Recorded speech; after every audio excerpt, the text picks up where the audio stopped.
العلم هو النور الهادي والمفتاح لكل الخير من يرد الله به خيرا. بسم اللہ الرحمن الرحیم نحمده ونصلی علی رسوله الکریم وصلی اللہ تعالی علی النبی الکریم. ويتنجس البئر من وقت الوقوع إلا إن علم ذلك وإلا فمنذ يوم وليلة إن لم ينتفخ ومذ 3 أيام ولياليها إن انتفخ وقال مذ أجد وسؤر الآدمي والفرس وكل ما يؤكل لحمه طاهر والكلب والخنزير وسباع البهائم نجس والهرة والدجاجة المخلات وسباع الطير وسواكن البيوت مكروه والحمار والبغل مشكوك يتوضأ به ويتيمم.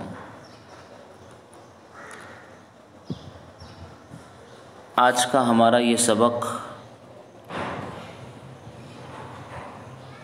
انسان اور دیگر حیوانات کے پس خوردہ اور جھوٹے کی طہارت اور عدم طہارت سے متعلق مسائل پر مشتمل ہے. عبارت میں نے اوپر سے پڑھی ہے وَيَتَنَجَّسُ الْبِئْرُ. اس سے قبل والے سبق کے اخیر میں اس اختلاف کی طرف توجہ دلائی گئی اور اس کو واضح کیا گیا کہ کنواں کب ناپاک ہوگا، وقوع نجاست کے وقت یا پھر اطلاع نجاست کے وقت. اور یہ اختلاف اس وقت ہے جب یقینی طور پر نجاست کے اور مردار کے یا جانور کے اس میں گر کر مرنے کی اطلاع اور علم نہ ہو. اگر یقینی طور پر علم ہے تب تو کوئی مسئلہ ہی نہیں ہے، اسی وقت سے جب سے وہ گرا ہے اور اس کا یقین ہے اسے ناپاک مانا جائے گا. بہرحال اس سلسلے میں حضرات صاحبین کی جو رائے ہے اور نظریہ ہے وہ قیاس پر مبنی ہے کہ جب سے اطلاع ہو اس کے گرنے کی، پتہ چلے نجاست کے گرنے کا، اسی وقت سے اسے ناپاک قرار دیا جائے گا. وجہ اس کی یہ ہے کہ یقین شک کی بنیاد پر ختم نہیں ہوتا ہے. فقہ کا جو قاعدہ ہم پڑھ چکے ہیں الیقین لا یزول بالشک. تو چونکہ کنواں پہلے ناپاک تھا اس کی طہارت کا ہمیں یقین حاصل ہے. اب یہ اصل بھی موجود ہے کہ جو حادثہ پیش آیا ہے یعنی نجاست کے گرنے کا یا جانور کے گر کر مرنے کا، اسے اقرب اوقات کی طرف محمول کیا جائے گا، قریبی وقت کی طرف. اس لیے کہ ما سبق میں یعنی پہلے ہمیں تو کنویں کی طہارت کا یقین ہے، اب بعد میں شک پیدا ہوا اس کے نجیس ہونے اور ناپاک ہونے کا، لہٰذا احتمال کی وجہ سے اس کے ناپاک ہونے کا حکم نہیں لگایا جائے گا.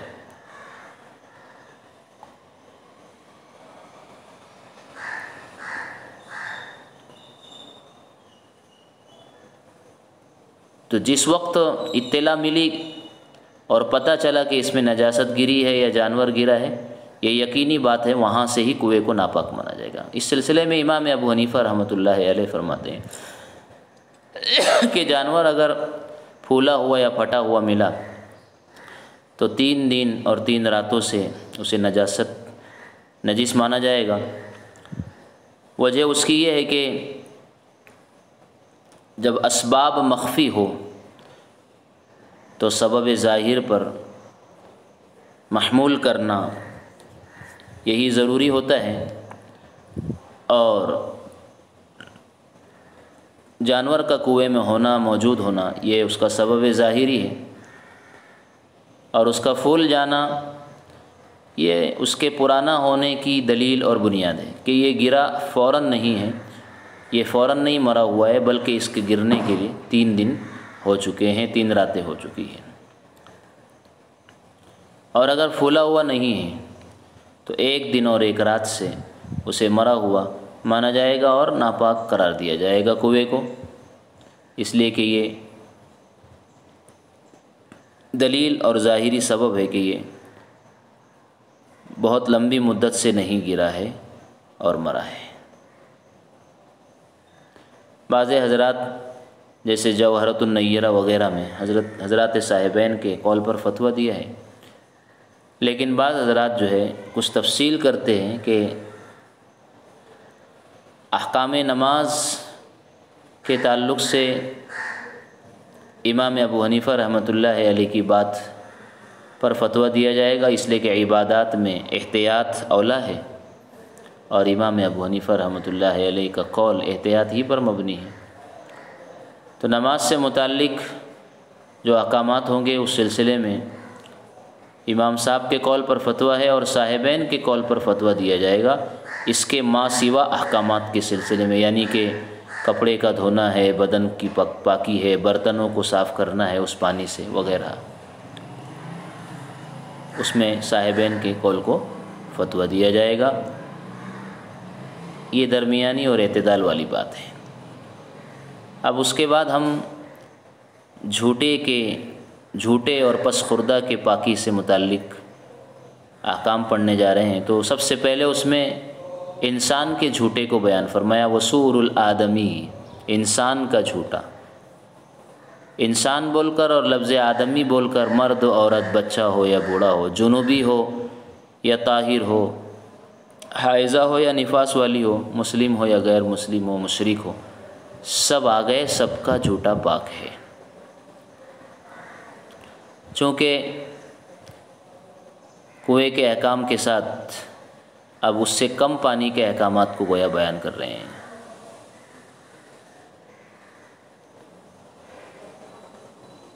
کہ برتن میں اگر انسان نے منہ ڈالا، کسی اور جانور نے منہ ڈالا، تو آیا اس کا پس خوردہ چھوڑا ہوا پانی، اس کا جھوٹا پاک رہے گا یا ناپاک رہے گا؟ سب سے پہلے انسان کے جھوٹے کی تفصیل بیان فرمائی، اس لیے کہ انسان اشرف المخلوقات ہے، اس لیے اس کو سب سے پہلے ذکر کیا۔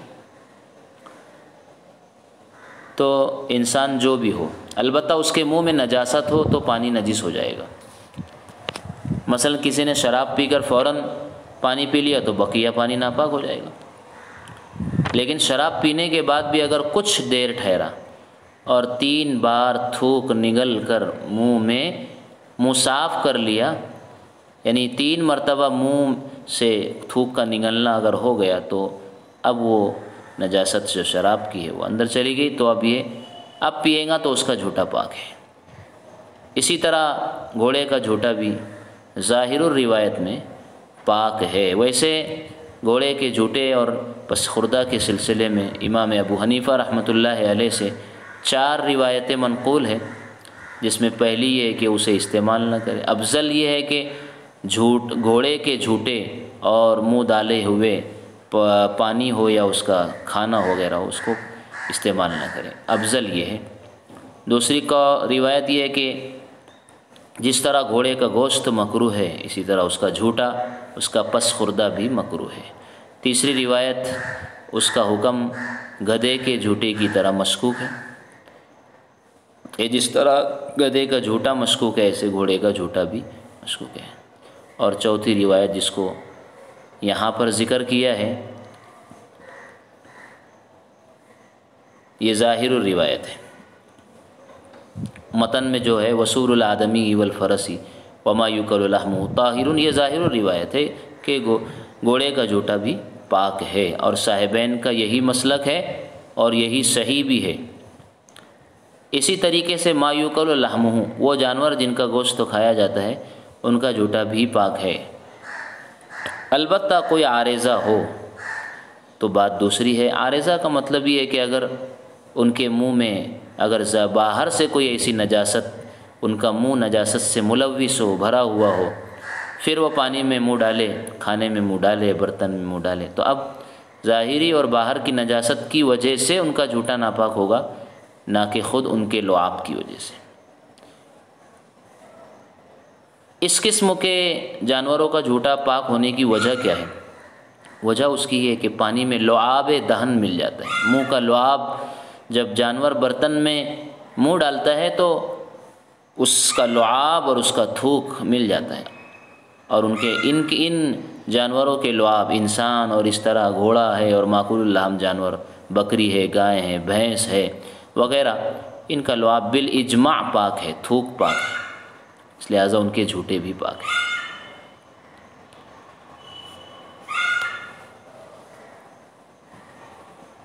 والکلب والخنزیر والسباع البہائم، یا سور الکلب والخنزیر والسباع البہائم نجس،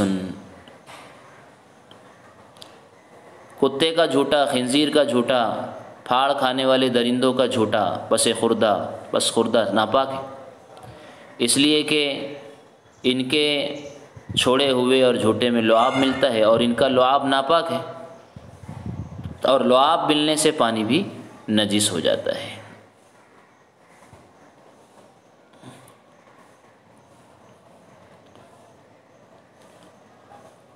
اب رہی بات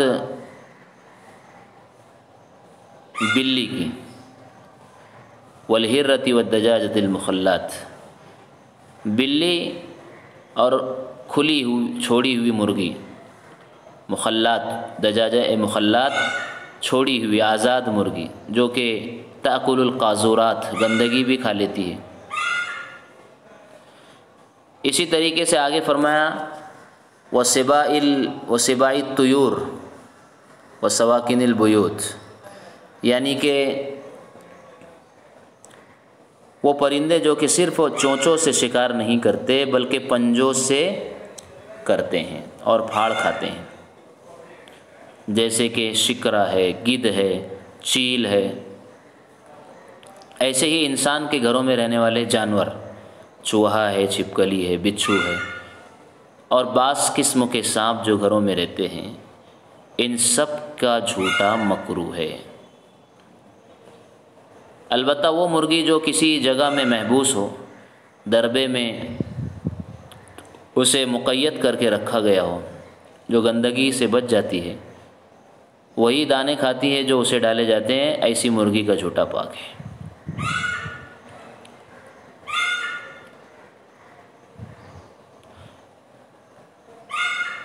اوپر بیان کیا گیا تھا کہ معقول اللحم جانوروں کا جھوٹا پاک ہے، تو پھر غیر معقول اللحم جانوروں کا جھوٹا سرے سے ناپاک ہونا چاہیے تھا۔ جیسے کہ بلی ہے، اس کا گوشت تو حرام ہے، جب گوشت تو حرام ہے تو لعاب بھی حرام ہونا چاہیے اور اس کا جھوٹا پھر ناپاک ہونا چاہیے، تو صرف مکروہ کیوں قرار دیا ہے، تخفیف کیوں پیدا ہو گئی؟ اس کا جواب یہ ہے کہ بلی اگرچہ کہ اس کا گوشت تو نہ حرام ہے، لیکن اس کا پس خوردہ اور جھوٹا اس لیے مکروہ ہے، تو عام قاعدے کے حساب سے تو نجس ہونا چاہیے، لیکن حدیث پاک میں چونکہ فرمایا گیا انہا علیکم من الطوافین والطوافات، کہ تمہارے گھر میں اور ارد گرد میں یہ آنے جانے والی ہے، چکر لگانے والی ہے، یعنی چونکہ بلی گھروں میں رہتی ہے اور اس کا آنا جانا عموماً ہوتا ہی رہتا ہے، اس علت کی وجہ سے اس کے جھوٹے سے بچنے میں حرج ہے، تنگی ہے۔ اگر اس کے پس خوردہ اور جھوٹے کو اگر ناپاک قرار دیا گیا اس کے گوشتوں کی طرف نظر کرتے ہوئے، تو انسان حرج میں اور تنگی میں مبتلا ہوگا اور اپنی چیزوں کو اس سے بچانا بھی مشکل ہوگا اور دشواری پیدا ہوگی۔ حرج کی وجہ سے اس کے جھوٹے کو مکروہ قرار دیا ہے۔ اس لیے گھروں میں رہنے والے اور دیگر جانور، چونکہ ان میں بھی یہی علت موجود ہے، تو اشتراک علت کے باعث ان جانوروں کی نجاست بھی ختم ہو گئی۔ البتہ کراہت ساکت نہیں ہوئی، اس لیے کہ یہ نجاست سے نہیں بچتے اور ان کا لعاب اس سے مختلط ہو جاتا ہے اور مل جاتا ہے۔ اس سے معلوم ہوا کہ یہ تنزیہی کراہت ہے، کراہت تحریمی نہیں ہے۔ البتہ بعض حضرات یعنی ایک قول میں ان کے جھوٹے کو مکروہ میں تحریمی بھی کہا گیا ہے، لیکن فتویٰ کراہت تنزیہی پر ہے۔ تو اب بلی کی طرح اور جانور جو گھروں میں رہتے ہیں، جیسے کہ تفصیل اس کی بتائی ہے، چھپکلی ہے، چوہا بچھو ہے اور بعض قسموں کے سانپ وغیرہ، ان کا جھوٹا مکروہ ہوگا۔ اور بلی کا جھوٹا مکروہ بھی اس وقت ہوگا جب اچھا پانی مل جائے، پاک اور صاف پانی موجود ہو۔ اگر پاک اور صاف پانی اور اس کے علاوہ کوئی بہتر پانی موجود نہ ہو تو پھر یہ کراہت تنزیہی بھی ختم ہو جائے گی۔ اسی بلی کے پس خوردہ اور چھوڑے ہوئے پانی سے بلا کسی جھجک کے وضو کرنا جائز اور درست ہے، کراہت بھی نہیں رہے گی۔ آگے فرمایا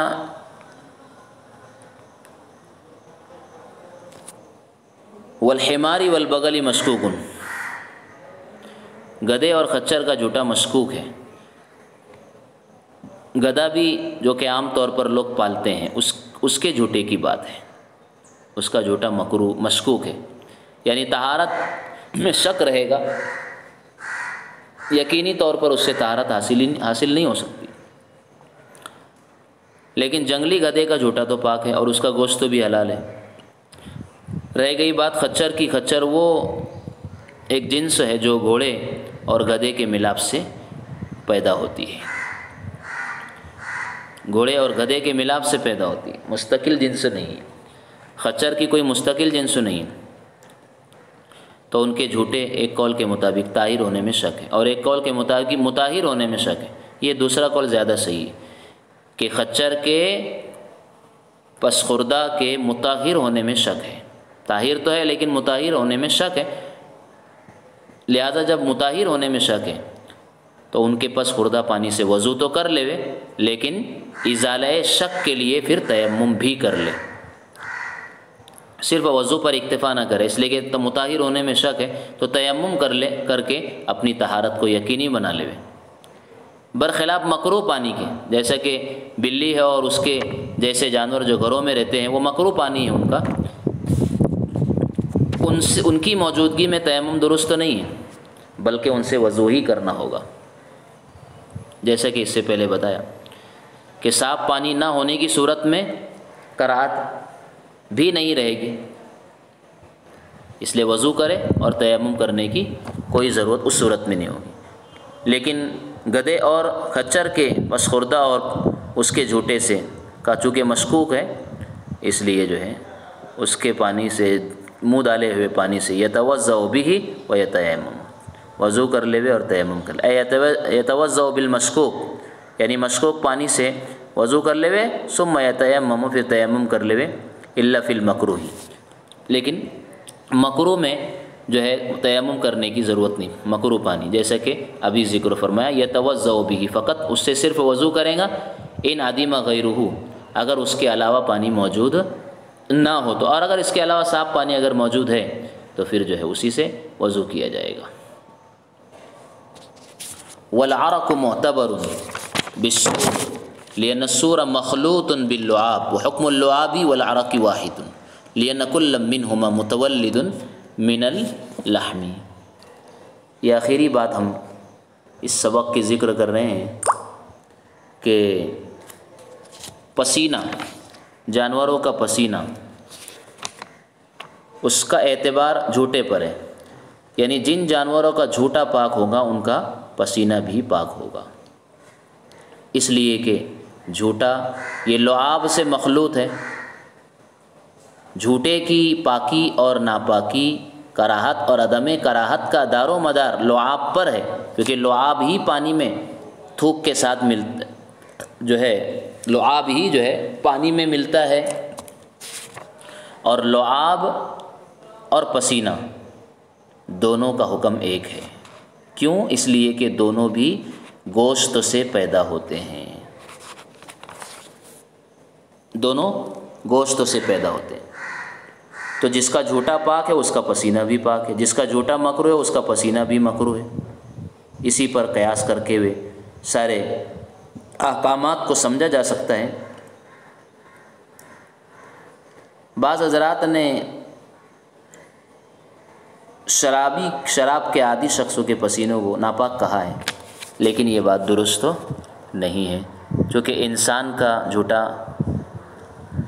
پاک ہے، لہٰذا اس کا لعاب بھی پاک ہے، اور جب لعاب پاک ہے تو پسینہ بھی پاک ہوگا، اس لیے کہ لعاب اور عرق پسینہ دونوں کا حکم ایک ہے۔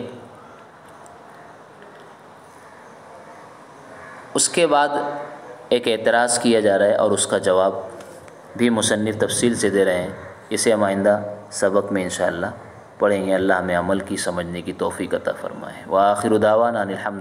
السلام عليكم، لا تنسوا الاعجاب بالفيديو والاشتراك في القناة تشجيعا لنا لنستمر بنشر المزيد إن شاء الله.